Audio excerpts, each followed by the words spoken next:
લોકસભાની ચૂંટણીને લઈને ભાજપ, કોંગ્રેસ અને આમ આદમી પાર્ટી સહિતના વિવિધ રાજકીય પક્ષો દ્વારા જાહેર કરેલા ઉમેદવારો લોકસંપર્ક કરી રહ્યા છે. તો ત્યારે ચૂંટણી સમયે જ દેખાતા નેતાઓનો ક્યાંક વિરોધ પણ થઈ રહ્યો છે. જી હા, મત માટે ફરતા નેતાઓને સાબરકાંઠા જિલ્લાના એક ગામે ઠેંગો બતાવ્યો છે. સાબરકાંઠાના ઈડર તાલુકાના વસાઈ ગામે ગ્રામજનોએ ચૂંટણીનો જ બહિષ્કાર કર્યો છે. વસાઈ ગામના તમામ લોકોએ ચૂંટણીનો બહિષ્કાર કરતા તંત્ર દોડતું થયું છે. ગ્રામ પંચાયતનું મકાન નહીં તો વોટ નહીં, આ લખેલા બેનર ગામમાં લગાવવામાં આવ્યા છે.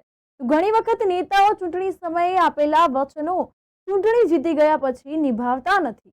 ત્યારે અહીં ગ્રામજનોએ ગ્રામ પંચાયત બનાવવા માટે અગાઉ અનેક વખત રજૂઆતો કરી છે. છતાં ગ્રામ પંચાયતનું મકાન ન બનતા ગ્રામજનોમાં ભારે આક્રોશ જોવા મળી રહ્યો છે. તો ત્યારે ગામના નિર્ણયને લઈને નેતાઓમાં રીતસરનો સોપો પડી ગયો છે. પડતા નથી, રજૂઆત કરવા છીએ. છેવટે થાકીને ગ્રામજનોએ આ નિર્ણય લીધો કે ભાઈ આપણું કામ ના થાય તો આપણે મત આપવો નથી. સૈગામે 2017માં આ ગ્રામ પંચાયત જર્જરિત થઈ ગયેલી હતી. એનું નોન યુઝ સર્ટી અમે લીધું હતું અને નોન યુઝ લીધા પછી અમે નવી ગ્રામ પંચાયતનું મકાન બને તેના માટે અમે પ્રયત્નો કર્યા હતા.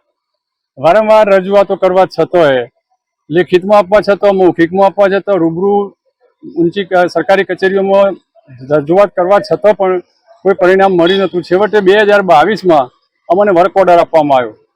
એ 2022માં થી અત્યાર સુધીમાં એ કામ આ સામે દેખાય છે એ પ્રમાણેનું જે હજુ કન્ડિશનમાં છે. અને ના છૂટકે ગ્રામજનોએ એવો નિર્ણય નક્કી કર્યો કે ભાઈ હવે આપણે જો ગ્રામ પંચાયતનું મકાન ના બને કે એમાં કોઈ વિકાસ ના થાય તો આપણે સાર્વજનિક અને આખા ગામમાં કોઈ પણ રાજકીય પક્ષોએ ગામમાં પ્રવેશ કરવા દેવો નહીં અને ચૂંટણીનો બહિષ્કાર કરવો.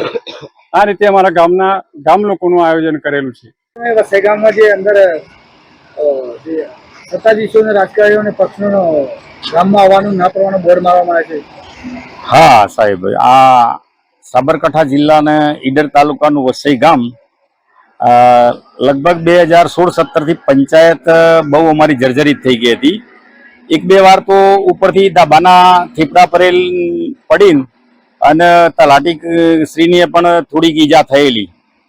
ત્યાર પછી અત્યારે ભાડાના મકાનમાં છે પંચાયત અને સરકારશ્રીને વારંવાર રજૂઆત કરવા છતાં પણ અમારા મકાનનો કોઈ ઉકેલ આવતો નથી. એટલા માટે ગામ લોકોએ એવું નક્કી કર્યું છે કે ભાઈ કોઈ પણ સત્તાધારી પક્ષ હોય, આ વિપક્ષ હોય, કોઈ પણ પક્ષને ગામમાં પેસવા દેવાના નહીં અને આપણે વોટનો બહિષ્કાર કરવો છે. કેમ કે આપણા મકાનનું આટલા વર્ષોથી વારંવાર લેખિતમાં રૂબરૂ રજૂઆતો કરવા છતાં પણ મકાનનું કંઈ કામ થતું નથી. હાલ ધોરણે જે કામ આવ્યું છે કેટલા સમયથી પડ્યું? હાલના ધોરણે સાહેબ જે કામ આવેલું છે લગભગ 2022 થી ચાલુ છે, પણ 1.5-2 ફૂટ ચણાય અને પછી રિસેસ પડે છે. મને ખબર નથી પડતી કે આ 5 વર્ષીય યોજનામાં છે કે 20 વર્ષીય યોજનામાં છે. એટલે આના માટે સરકારશ્રીને લાગતા વળગતા ખાતાકીય જો કોઈ હોય તો તપાસ કરીને સત્વરે મકાન પૂર્ણ કરે